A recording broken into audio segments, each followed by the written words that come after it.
Em Êxodo, capítulo 12, segundo livro da Bíblia. Primeiro livro é Gênesis, segundo livro Êxodo, capítulo 12. Encontraram? Versículo 1. Provavelmente aí na sua Bíblia deve ter um título, né? Que título tem aí na sua Bíblia? A Páscoa. Na minha está a versão Almeida, Revista Atualizada, o título está aqui assim: a instituição da Páscoa. Nós vamos ler aqui esse texto. Eu gostaria que você ficasse com a sua Bíblia aberta aí, em Êxodo 12. Eu vou ler, vou parar de ler, vou comentar algumas coisas e depois eu vou voltar ao texto. Eu vou sempre voltar a esse texto aí da Páscoa. Nós vamos ler todo esse capítulo, tá bom? Eu vou pular alguns versículos, mas nós vamos passar por todo o contexto aí dele, da instituição da Páscoa. Todos encontraram? Amém? Êxodo capítulo 12, versículo 1.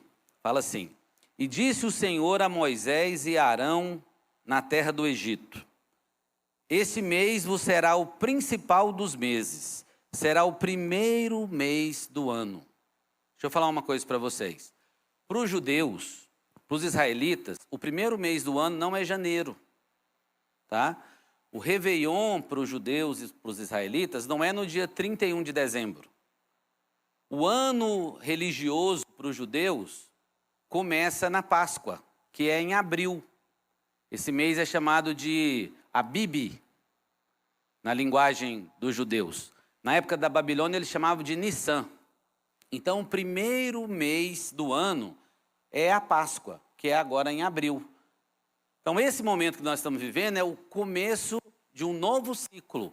Então no calendário de Deus o novo ciclo não é em janeiro, é em abril. Estão entendendo o que eu estou querendo dizer? E como hoje é um momento de novos ciclos, por exemplo, na minha vida, sempre nessa época, em abril, como eu tenho esse entendimento, é quando Deus muda o nível meu em todos os aspectos. Então hoje eu quero te convidar para a gente acessar um novo nível de conhecimento de Deus, partindo desse ponto de partida que é a Páscoa. E Jesus, ele é a nossa Páscoa. Então, eu tenho uma mensagem aqui, queria que colocasse um texto aqui. A nossa mensagem é essa aqui, ó. O sangue do rei, a porta de volta para o Éden. Então eu quero trazer a visão da Páscoa na perspectiva do reino. Nós que acreditamos na visão de reino. O sangue de Jesus, ele nos acessa um portal que nos conecta de novo à situação que o homem estava antes de pecar no Éden. Tá bom? Mas não é o sangue de Jesus. A grande vitória de Jesus na cruz não foi a morte dele. O fato de Jesus ter morrido na cruz não significa muita coisa. O importante não foi ele ter morrido. O importante foi ele ter ressuscitado. Se ele não tivesse ressuscitado, não tinha adiantado nada. Morrer, muita gente morre, não é? Mas o fato é ele ter ressuscitado. Então nós vamos ler aqui esse texto. Nós vamos meditar na história da Páscoa. E eu quero contextualizar com vocês um pouquinho. Os israelitas estavam cativos, né? Eles estavam no cativeiro ali no Egito por 430 anos. 430 anos. Então, Deus levanta um libertador, Moisés. E o interessante é que quando Moisés nasce bebê, Deus já tira ele do meio dos escravos e leva ele para o palácio. Eu quero que você pegue uma frase muito importante que eu vou falar para você. Repete comigo assim, ó. Escravo não liberta escravo. Então Deus tinha que tirar Moisés a mentalidade de escravo. Ele não pôde nem crescer junto dos escravos. Deus já tirou ele bebê e levou ele para o palácio para ele ter a mentalidade de rei, de reino. Porque o plano de Deus é um plano de um rei, é um governo de um rei. O sangue que foi derramado na cruz é do Rei dos Reis e Senhor dos Senhores. E Deus nos convida com ele a reinar na terra. Deus criou a terra para que a gente reine com ele na terra. Então, nesse texto, eu quero que você lembre disso, tá? Que um cordeiro vai ser sacrificado aqui na Páscoa. Vamos ler um pouquinho aqui do texto, voltando lá na Bíblia. Versículo 5. O cordeiro será sem defeito. Versículo 5. O cordeiro será sem defeito, macho de 1 ano. Podereis tomar o cordeiro ou um cabrito. Ele tinha que ser macho de quanto tempo? Se ele tinha 1 ano, isso quer dizer que ele morreu na época da Páscoa, não foi? Quer dizer que ele nasceu quando também? 1 ano atrás, na Páscoa. Ele nasceu na Páscoa e morreu na Páscoa. Eu quero fazer uma oração com vocês sobre a mensagem que eu vou falar agora. Podemos orar? Senhor Jesus, eu peço que nessa noite o Senhor quebre todos os sofismas, que o Senhor abra a nossa mente e que a gente possa se conectar ao Senhor de uma forma como nunca antes. A gente possa entender a verdadeira mensagem da Páscoa. É o que eu te peço no nome de Jesus. Eu peço que Deus quebre os sofismas. Eu sei que Deus vai ativar muitas pessoas nessa noite, mas eu sei que muitas pessoas vão ficar assustadas com o que eu vou falar. Porque eu vou quebrar um sofisma. O que é um sofisma? O sofisma é algo que parece verdade, só que é mentira. É uma palavrinha muito usada esses dias, fake news, né? E existe uma briga no mundo para controlar a narrativa. A narrativa, o que é verdade, o que é mentira, o que é fake news e o que não é. E o sofisma é isso, é algo que parece verdadeiro, mas não é. E o diabo, ele é mestre em sofismas. O diabo, ele não consegue criar nada. O diabo não consegue criar nem mentira, sabia? Nem uma mentira ele consegue criar. Tudo ele pega o que Deus criou e distorce. Então ele chegou para Adão lá no Éden, ó, a porta de volta para o Éden, e falou para Adão assim, não, se comer esse frutinho aí, certamente não morrerás. Quem falou que ia morrer? Ele pegou a fala de Deus e distorceu. Ele não consegue nem criar uma mentira, ele gosta de pegar a verdade e dar uma distorcida. Isso é um sofisma, algo que parece verdade. Vocês estão entendendo o que eu estou querendo dizer? E para mim, na minha opinião, o maior sofisma do cristianismo, o maior sofisma do mundo gospel, do mundo cristão, é a gente achar que vai morar no céu para sempre. E a gente não vai morar no céu para sempre. Esse para mim é o maior problema das pessoas se conectarem ao seu propósito. Porque eles têm a impressão que estão num navio afundando, tipo Titanic, no naufrágio, e a única coisa que eles precisam fazer é sobreviver até o navio terminar de afundar. E na verdade a Bíblia não ensina isso. A Bíblia nunca diz que nós vamos morar no céu para sempre com Jesus. E a gente vai falar sobre isso, tá? E a Páscoa é sobre isso.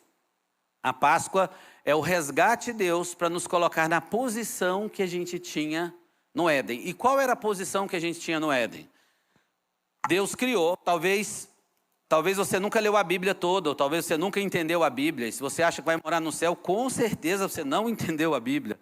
Tá? E se você quiser entender, eu vou te ajudar a entender de forma fácil. Basta você ler 4 capítulos da Bíblia. Você vai ler os 2 primeiros e os 2 últimos, ok? Gênesis 1 e 2 e os 2 últimos capítulos de Apocalipse. Não leia o meio não, que o meio é que vai te confundir. Começa só do começo e no fim, e você vai entender o plano. O plano foi traçado em Gênesis 1 e 2. Deus criou a terra e colocou os seres humanos aqui feitos do pó do céu. É isso que está escrito lá? Você já viu isso escrito lá na Bíblia? Que Deus pegou Adão e formou ele do pó do céu e colocou ele no céu. Foi assim? Formou do pó do quê? E colocou aonde? Na terra. Para quê? Para governar a terra. Fazer assim na terra como no céu. Gênesis 1, 26, 27 e 28. Façamos o homem e a mulher à nossa imagem, conforme a nossa semelhança, e governem ele a terra. E Deus criou tudo ali para ele governar. Por exemplo, tá vendo esse piano aqui de madeira bonito, ó? Tá vendo aquela guitarra bonita ali de madeira? Pois é, Deus não criou nem esse piano nem aquela guitarra. Deus criou árvore. Deus não cria piano nem guitarra, Deus cria árvore. Aí o ser humano vai e governa sobre as árvores e constrói tudo que existe. Esse microfone que eu estou usando aqui é parte desse reinado do ser humano. Então ele vai reinando sobre tudo que Deus colocou aqui na terra para nós. Só que quando Adão pecou, né, certamente não morrereis. Quando Adão decidiu não governar com Deus, houve uma ruptura no planeta. E o que entrou no planeta? A morte. A morte entrou com o pecado. Deixa eu fazer uma pergunta para você. Você acha que se Adão não tivesse... Eu queria que a gente conseguisse imaginar isso. Imagine que se Adão não tivesse pecado, Adão e Eva não tivessem pecado. Eu queria fazer uma pergunta para vocês simples. Vocês acham que eles estariam vivos hoje, sim ou não? Se Adão e Eva não tivessem pecado, eles estariam vivos hoje, sim ou não? Porque o que fez a morte entrar no mundo foi o quê? O pecado. Então, se Adão e Eva não tivessem pecado, estariam vivos até hoje. A minha vozinha, que faleceu essa semana, na segunda-feira, também não tinha morrido. E ninguém tinha morrido. Estava todo mundo vivo, ou não era? Inclusive, deixa eu te fazer uma pergunta. Se Adão não tivesse pecado, Jesus teria vindo derramar o seu sangue por nós na cruz, morrer e ressuscitar, sim ou não? Não. Se Adão não tivesse pecado, deixa eu contar uma coisa que vai até te assustar. Nem a Bíblia teria. Não ia precisar. Nem igreja. Tá? Então presta atenção. Deus criou a terra para que a gente governasse sobre a terra. Esse é o plano original dele. E lá em Apocalipse, o plano vai voltar. A nova Jerusalém vai descer do céu para a terra. A nova Jerusalém não vai ficar lá no céu. Só que para que a gente possa se conectar de novo a esse plano de Deus, ele precisou então da Páscoa. Ele precisou vir à terra em forma humana, tá? E deixa eu falar para você, o principal fato que faz a gente entender que nós não vamos orar no céu, o principal dispositivo, Deus criou um dispositivo para você ter certeza que você não vai morar no céu para sempre. Vocês sabem o nome desse dispositivo? Chama ressurreição. Fala assim para mim de novo. Ressurreição. O apóstolo Paulo fala que no ressoar da trombeta, Jesus vai voltar e vai ressuscitar os que morrerem em Cristo, para ter um encontro com Ele nos ares, não é no céu. Você já viu isso na Bíblia? Para que Deus vai ressuscitar a minha vozinha que faleceu essa semana, gente, se ela já está lá no céu com Ele? Jesus virou para o ladrão na cruz e falou, hoje mesmo estará comigo no paraíso. Aí Jesus vai voltar a ressuscitar aquele ladrão de novo, sabia? Está enterrado lá em Jerusalém. Faz sentido? Por que Jesus vai ressuscitar ele? Porque o governo que Deus estabeleceu para nós é num corpo físico aqui na terra. O corpo físico é a nossa parte mais poderosa. Nós somos corpo, alma e espírito. Você pensa que o espírito é a sua parte forte, e a sua parte forte é o corpo. Porque é o corpo que faz a gente governar aqui na terra, através de um corpo. Sem um corpo, não tem jeito de fazer nada aqui na terra. Por isso que o próprio Deus, quando ele veio restaurar a treta do Adão, o verbo teve que se fazer carne e habitar entre nós. Você parou para pensar por que Jesus nunca veio em espírito? Por que Jesus precisou vir em carne? Por que Jesus precisou entrar na barriga da Maria, crescer 9 meses ali dentro da barriga, nascer bebezinho, engatinhar, andar, para que essa confusão toda? E Deus já não veio em espírito. Porque Deus deu autoridade na terra para o corpo, lá em Gênesis 1:26. Façamos o homem conforme a nossa imagem, conforme a nossa semelhança, e governe ele na terra. Então precisa de um corpo para governar, para comandar, para transformar as coisas aqui na terra, para governar aqui na terra. O próprio Deus teve que vir em corpo para poder mostrar para nós o que a gente devia fazer, como um cordeiro imaculado. Então a Páscoa, ela fala disso, ela fala de um resgate. Voltamos lá no texto, lá em Êxodo 12, capítulo 5. O cordeiro será sem defeito. Macho de quanto tempo? Deixa eu quebrar outro sofisma para você. O cordeiro tinha 1 ano, não era? Então ele nasceu quando? Na Páscoa do ano passado, ou não foi? Ele nasceu na Páscoa e morreu na Páscoa. Então outro sofisma. Jesus não nasceu no dia 25 de dezembro. Nunca nasceu 25 de dezembro. Jesus nasceu em abril e morreu em abril. Jesus nasceu no mês de Abib e morreu no mês de Abib. Jesus nasceu no mês de Nissan e morreu no mês de Nissan, que é na Páscoa. Esse é outro sofisma. Mas o diabo gosta de distorcer nas coisas. Provavelmente Jesus nasceu 1º de abril. Por isso que colocaram essa pechinha aí no 1º de abril, dia da mentira. Esse que o diabo gosta de fazer, dá uma distorcidinha. Tá? É um cordeiro de 1 ano. Esse cordeiro tinha que ser sem mácula. né? Esse cordeiro aqui de Êxodo, ele é um draft, ele é um rascunho, ele é uma sombra do que realmente ia acontecer lá na frente, milhares de anos depois com Jesus. Mas foi aqui que Deus instituiu a Páscoa pela primeira vez. No versículo 7, olha aí, Êxodo 12, versículo 7. Tomarão do sangue e o porão em ambas as ombreiras e na porta das casas em que o comerem. Versículo 12.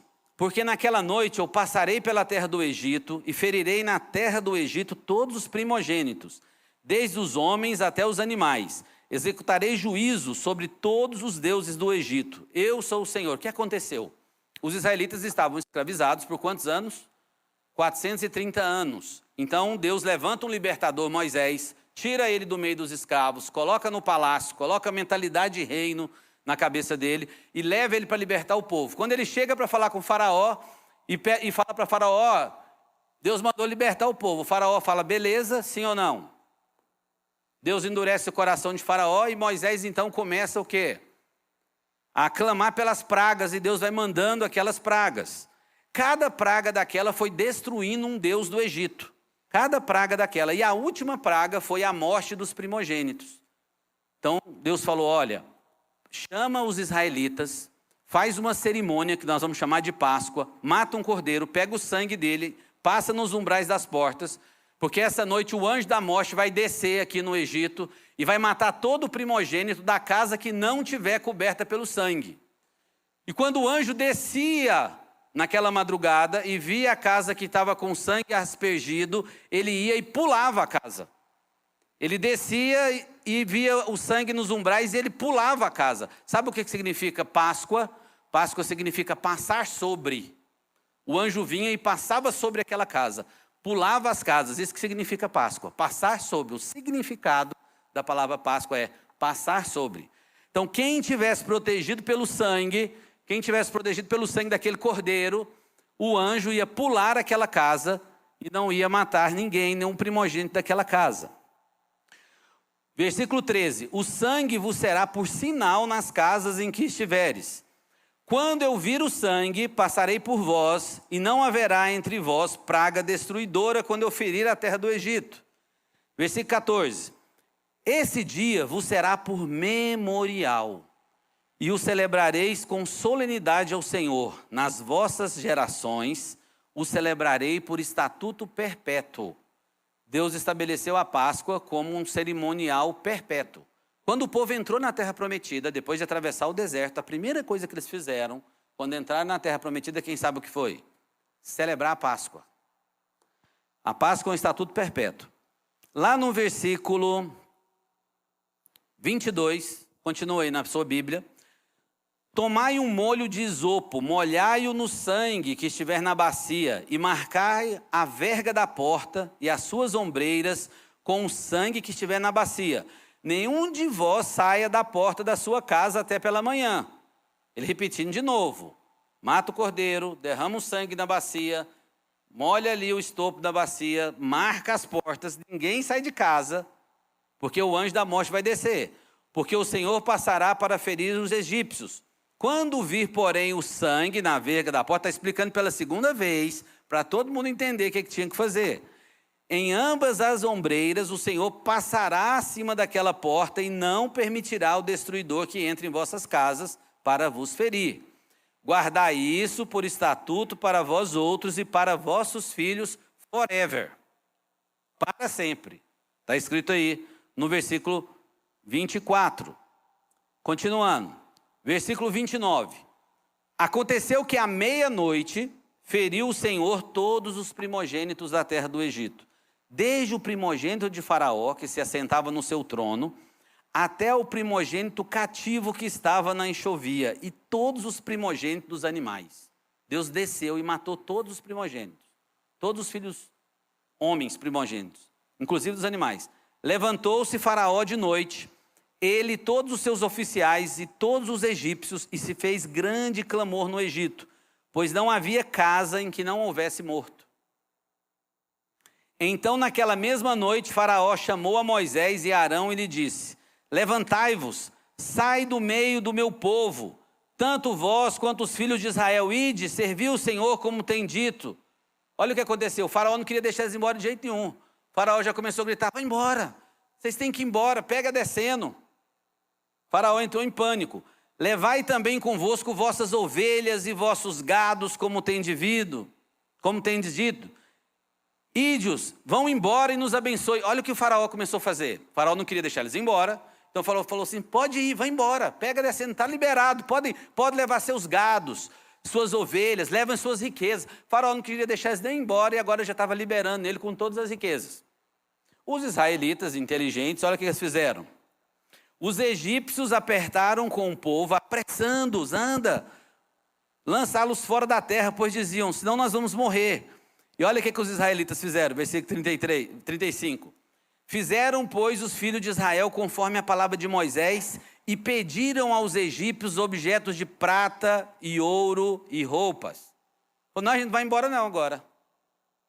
Vamos embora não, vamos ficar aí. E eles querem, não, então faz o seguinte, a gente quer levar todo o ouro que vocês tiverem, toda a prata. Deus não só libertou eles do Egito, libertou eles ricos, levando todas as riquezas do Egito, ouro, prata. E deixa eu falar uma coisa para vocês, na Bíblia, o metal, o que a gente tem de mais valioso na Bíblia, nem é ouro e prata, sabia? Tem coisa muito mais valiosa que a gente... O maior valor que eu vejo na Bíblia não é ouro e prata, nem Bitcoin. Tem uma coisa que vale muito mais que ouro, prata e Bitcoin. Sabe o que é? Chama favor de Deus. Eles estavam com o favor de Deus. Quando você está com o favor de Deus, meu filho, nada é impossível para você. E o Senhor fez que o seu povo, olha o versículo 36... E o Senhor fez que o seu povo encontrasse favor da parte dos egípcios. Tudo que eles pediram, os egípcios deram para eles. De maneira que eles lhe davam tudo o que pediam, está escrito aí. E despojaram os egípcios. Versículo 37. Assim partiram os filhos de Israel de Ramsés para Sucote, cerca de 600 mil homens a pé. Deixa eu te falar, naquela época não tinha o costume de contar as mulheres e as crianças. Então só homem eram 600 mil. Cada homem que era contado, ele era maior de idade e casado. Então para cada 600 mil homens, você já pensa em 600 mil mulheres quando eles não tinham mais de uma mulher. Então a gente já está falando de 1.200.000 pessoas. Mais as crianças, que não eram pouco filho que tinha, todos os teólogos são unânimes em dizer que eram cerca de 600 mil, está dizendo aí, somente de homens, sem contar as mulheres e as crianças. A gente tem mais ou menos uns 2,5 milhões de pessoas que saíram do Egito. E ainda teve um povo que aproveitou e entrou no meio da bênção. Olha o que está acontecendo aqui, ó, versículo 38. Subiu também com eles um misto de gente, ovelhas, gado, um povo estranho misturou no meio deles. Talvez você está aqui nessa noite, está me ouvindo na internet, você nunca leu a Bíblia, nem está entendendo o que está acontecendo, mas entra no meio do povo aí do mover que você vai pegar a bênção. E o povo misturou e falou, não, nós vamos embora com esse povo, é com esse povo que Deus está. E entrou uns estrangeiros no meio, foram cerca de 2,5 milhões de pessoas saíram do Egito. É a população da Grande Goiânia. Imagina a gente unir 2,5 milhões. É Goiânia com a Aparecida de Goiânia, com tudo aqui, a Grande Goiânia para dar 2,5 milhões. Não cabe no Serra Dourada. Esse povo saiu com Moisés, né, do Egito. Versículo 40. Ora, o tempo que os filhos de Israel habitaram no Egito foi de 430 anos que eles habitaram no Egito. Versículo 42. Essa noite se observará ao Senhor, porque nela os tirou da terra do Egito. Essa é a noite do Senhor, que devem todos os filhos de Israel comemorar nas suas gerações, como estatuto perpétuo. Essa é a Páscoa. Então, a Páscoa começou aqui em Êxodo 12. Mas a verdadeira Páscoa, isso era um rascunho da Páscoa. Porque quando Deus nos criou no Éden, e antes de Adão pecar, o ser humano governava com Deus na terra. Só que então Deus começa um plano com Israel, tirando eles do Egito. Mas eles nunca entenderam o processo. Então Jesus resolveu vir, se fazer carne e ser o verdadeiro cordeiro que tira o pecado do mundo. Abra a sua Bíblia para a gente entender o verdadeiro significado da Páscoa. Abra sua Bíblia em João 1:29. Olha aí o que diz a Bíblia. O Evangelho de João 1:29. João capítulo 1, versículo 29. Encontraram? Eu não vou ler aqui não. João 1:29 é o texto que diz o quê? Quando João Batista viu Jesus pela primeira vez no Jordão e foi batizar Jesus, João Batista olha para Jesus e fala assim: aí ó, o Cordeiro. Eis aí o Cordeiro que tira o pecado do mundo. O verdadeiro sacrifício, esse símbolo que começou lá em Êxodo, milhares de anos depois, foi cumprido de forma definitivamente com Jesus, quando Jesus morreu na cruz por nós. Em Colossenses, abra sua Bíblia, Colossenses capítulo 1, versículo 13, o apóstolo Paulo também fala sobre isso. Colossenses capítulo 1, versículo 13, ele vai dizer assim: e ele nos resgatou do império das trevas e nos transportou para o reino do seu Filho amado. Jesus nos resgatou, nós estamos, tem muitas pessoas aqui hoje, me vendo pela internet, talvez aqui no culto, que ainda está escravo, igual aquele povo no Egito. Escravo. E o que Jesus quer fazer é te resgatar dessa escravidão de forma definitiva. Te resgatar do império das trevas e transportar para o reino do seu Filho amado. Quando nós entregamos nossa vida para Jesus, nós entendemos o sacrifício do sangue.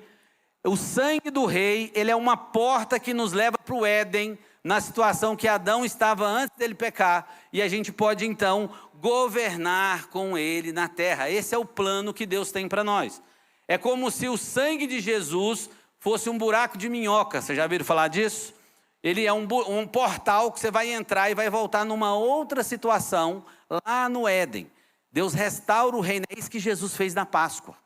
Quando Jesus morreu, ele fez isso? Não. Ele fez isso quando ele ressuscitou. E se ele ressuscitou, nós vamos ressuscitar também. Você acredita nisso ou não? Deixa eu te falar, você nunca vai... Assim, eu creio que nós vamos ter o privilégio, nós somos a geração que vamos ver Jesus voltar. Se nós estivermos aqui enquanto Jesus voltar, nós nunca vamos pôr o pezinho no céu, sabia? O pezinho no céu só põe quem morre antes de Jesus voltar. Igual minha avó que faleceu essa semana, está lá no céu. Mas Jesus, quando ele voltar, vai ressuscitar ela primeiro, inclusive. Ele diz que vai ressuscitar os mortos em Cristo primeiro.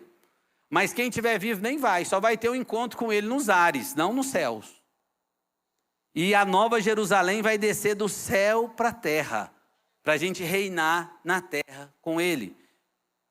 Eu já quero fazer parte do povo que nem passou no céu, que já ficou aqui e já começou a governar com ele. Mas se você quiser ir para o céu, a gente ora, tá? E não tem problema nenhum, não. É bênção também, tá? E eu quero que você entenda o seguinte, agora abre a sua Bíblia.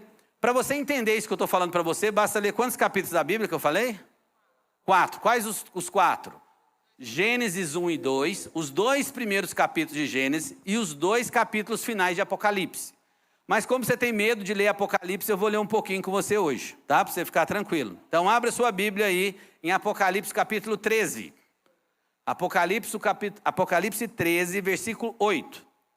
A gente vai agora ler vários textos ali de Apocalipse para a gente entender essa conclusão que eu estou explicando para vocês. Olha que interessante. Esse plano todo do Cordeiro de Deus que passou pela Páscoa no Egito foi traçado por Deus antes da fundação do mundo. O que está escrito aí na sua Bíblia, Apocalipse 13, 8? Diz assim, quem pode ler para mim? O que está falando aí? Apocalipse 13, 8.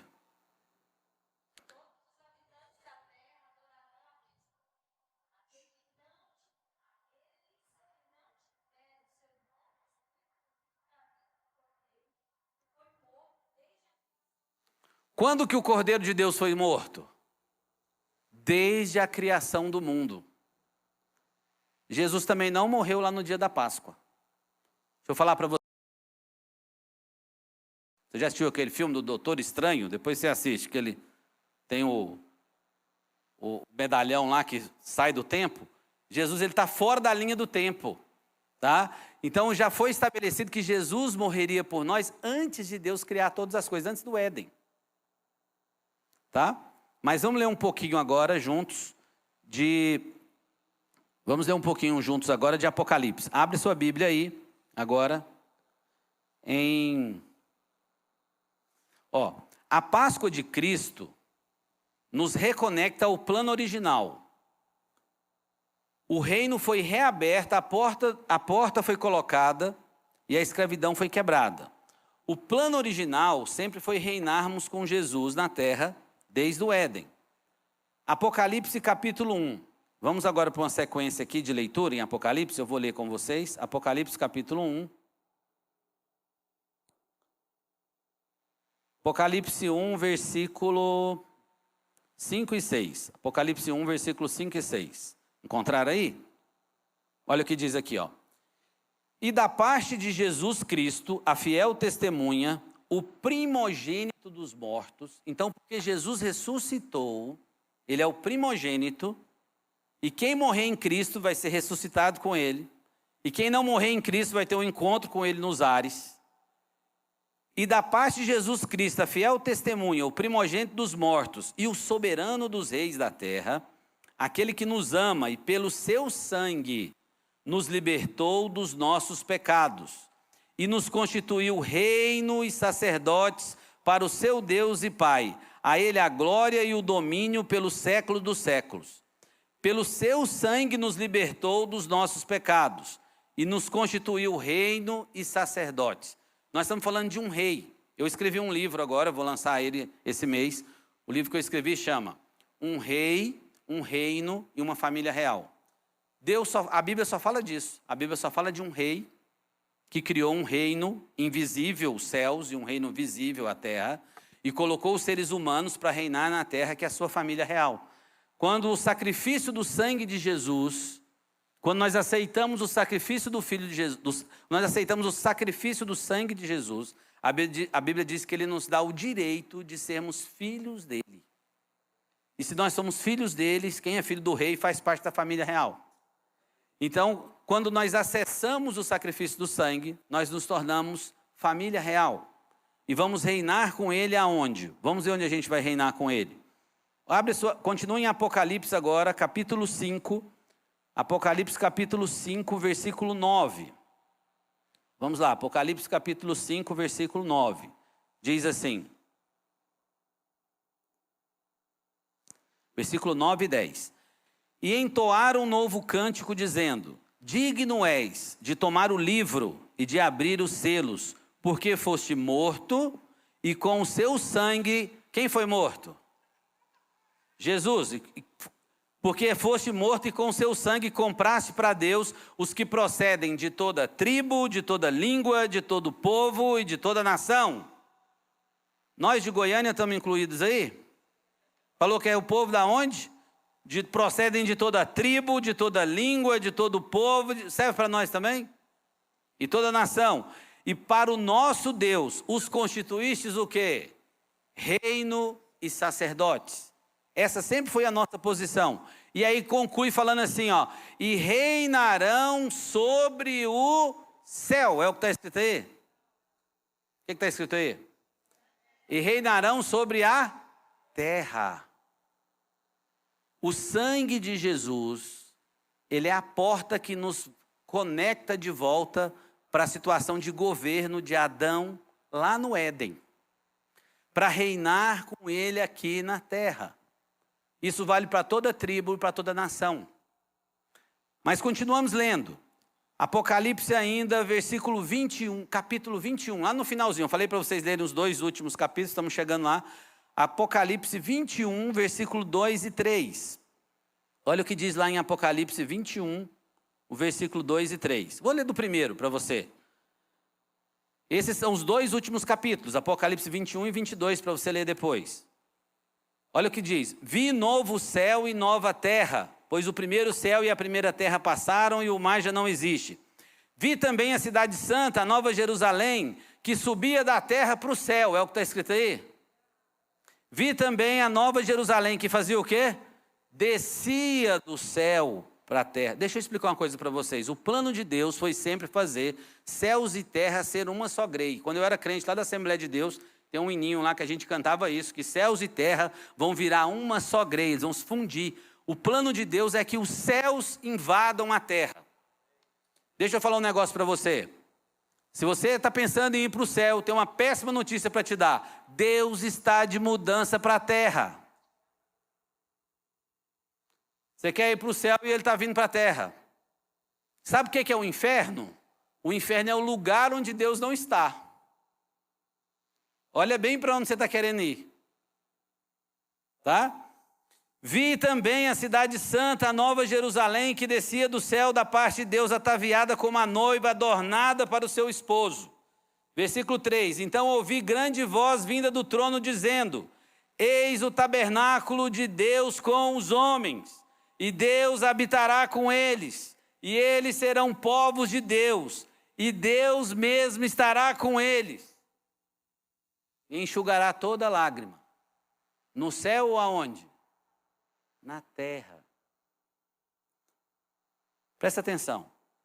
A Nova Jerusalém não é símbolo de fuga, mas de descida, de reintegração entre céus e terra. E para concluir, o último capítulo, Apocalipse 22, 5. Vamos lá, você já está aí no 21. Apocalipse 22, 5, olha o que diz. Então já não haverá noite, nem morte.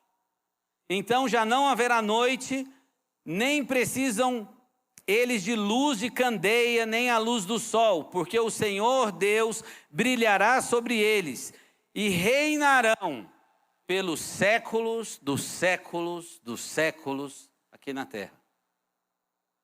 Você já ouviu falar de Billy Graham? Quem já ouviu falar do Billy Graham? Um pastor americano muito conhecido, muito respeitado nos Estados Unidos. E o Billy Graham era conselheiro de todos os presidentes americanos, a maioria dos senadores. Eu tenho um devocional do Billy Graham, que eu leio todos os dias. E eu gosto, o principal capítulo do devocional dele que eu gosto é quando ele conta a história que ele foi convidado para uma reunião no Senado americano, lá no Capitólio. E ele chega para a reunião com os senadores, ele chega um pouco atrasado, e todos os senadores já estavam lá esperando ele, numa mesa comprida. E ele diz que ele chega e vê os senadores, e os senadores já estavam ali discutindo um assunto bem fervoroso. E quando ele chega, o líder do Senado vira para ele e fala: pastor Billy, a gente está numa discussão aqui e a gente queria a opinião do senhor já antes de começar a nossa reunião.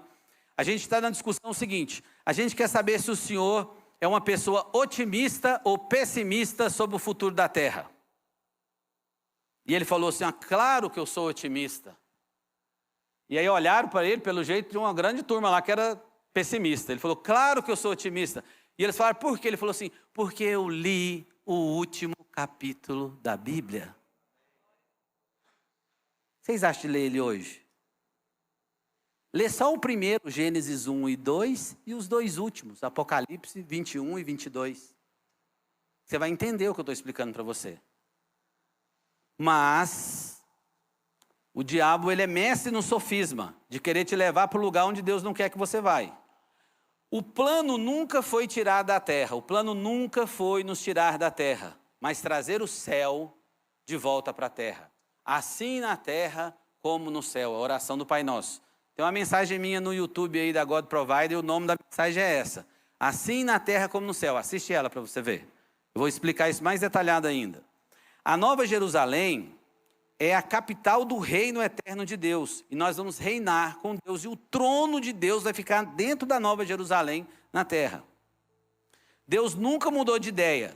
Ele começou com um reino na terra e terminará com um reino na terra. Mas o pecado mudou tudo. Com o pecado veio a morte e a escravidão. Deus não tirou o povo do Egito para eles andarem no deserto. Deus tirou o povo do Egito para reinar com eles na terra. Mas eles não entenderam isso, e Jesus veio então e teve que ser o verdadeiro cordeiro. Onde há o sangue do cordeiro, há governo restaurado. Cristo é a nossa Páscoa, e Ele não só nos libertou, Ele nos entronizou para reinar com Ele. Talvez você está preso ainda nessa escravidão e nunca entregou sua vida definitivamente para Jesus. Nunca acessou o sangue que te torna filho amado de Deus, família real, e que permite que você entre nesse governo. O sofisma, lembra da sofisma? Algo que parece verdade? O sofisma de que moraremos nos céus e não na terra tem paralisado a missão dos filhos de Deus. Presta atenção nisso. Isso tem te paralisado. Quem pensa que vai morar no céu, abandona a sua missão na terra. E deixa de viver o seu propósito. Você sabe o que é o propósito que você está procurando? É a missão que você tem aqui na terra. Mas você não quer assumir ela. Ah, eu não consigo viver meu propósito. Claro. Você está achando que está no Titanic naufragando? E na verdade Deus vai restaurar esse planeta. E fará novos céus e nova terra e novos corpos. E reinaremos com Ele aqui. É hora de você se posicionar dessa forma. Eu sei que para muitos isso que eu estou falando é um absurdo. Mas para quem tem a nossa visão, entende o que é reino, entendeu o que eu estou falando. Hoje eu vim aqui para ativar algumas pessoas que precisam ser ativadas. Você que está me assistindo online, Deus tem um propósito para você. Você que está aqui nessa noite, Deus tem um propósito poderoso que só você vai fazer aqui na terra.